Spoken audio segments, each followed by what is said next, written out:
اللہ رب العزت نے قرآن کریم کی ان آیائے مقدسہ کے اندر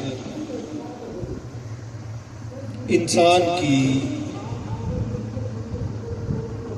نعمتوں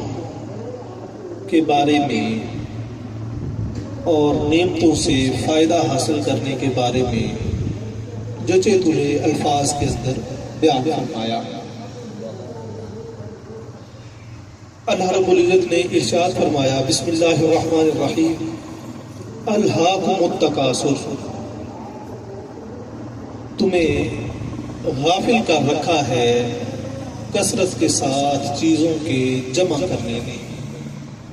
کہ ہر ایک چیز کے اندر تم کثرت چاہتے ہو، روز بروز، دن بدن، لمحہ بلمحہ تم ہر لحاظ سے اپنے مال میں، دولت میں، کاروبار میں، اولاد میں، ہر چیز میں تم کثرت چاہتے ہو۔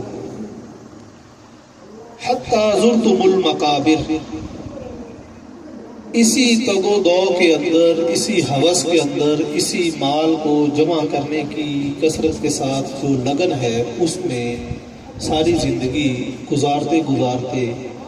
تم قبروں تک آ پہنچے ہو۔ کلا سوف تعلمون،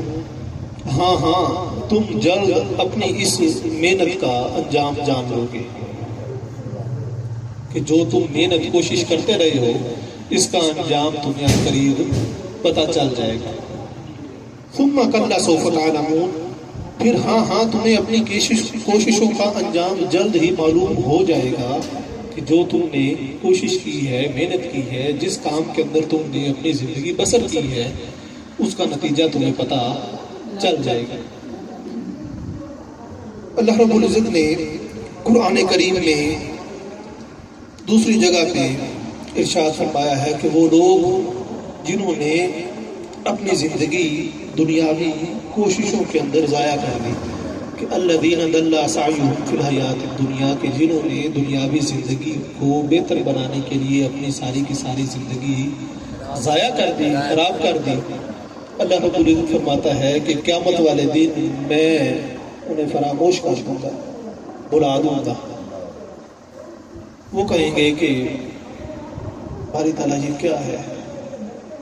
اور ساتھ ہی فرمایا کہ میں انہیں قیامت والے دن اندھا کر کے اٹھاؤں گا۔ وہ کہیں گے کہ باری تعالیٰ ہم تو دیکھنے والے تھے۔ اللہ رب العزت فرمائے گا کہ جیسے تم نے دنیا میں رہتے ہوئے مجھ سے اعراض کیا، مجھے چھوڑا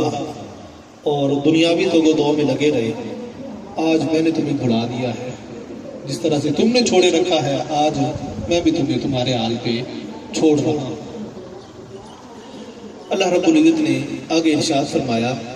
کلا لو تعلمون علم الیقین، ہاں اگر تم جانتے تو یقینی طور پہ ایسا نہ کرتے۔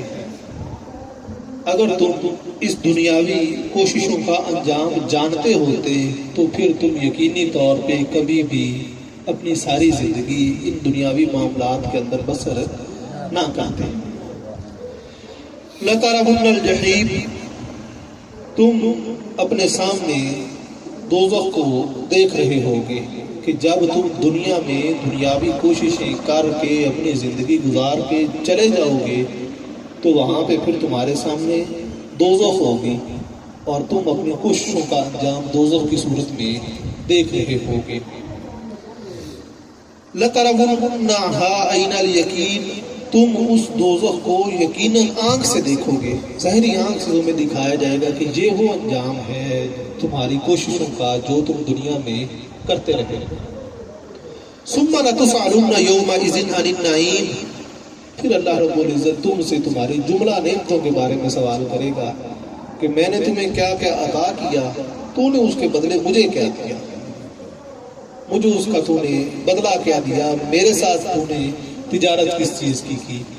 کہ میں نے تجھے ہاتھ، پاؤں، آنکھیں، ٹانگیں، تمہیں قوت، یہ ساری چیزیں بخشی، لیکن ان کو تو نے استعمال کہاں کیا، میرے لیے کتنے قدم چلا، میرے لیے تو نے کتنی باتیں سنی، میرے لیے تو نے کتنا دیکھا، دنیاوی معاملات کے لیے تو سارا کچھ کرتا رہا، میرے ساتھ جو تو نے معاملہ کیا ہے اب اس نعمتوں کا تو جواب دے کہ یہ جو نعمتیں میں نے تمہیں دی تھیں حواس خمسہ کی صورت میں کہاں کہاں تو اس کا استعمال کرتا رہا ہے.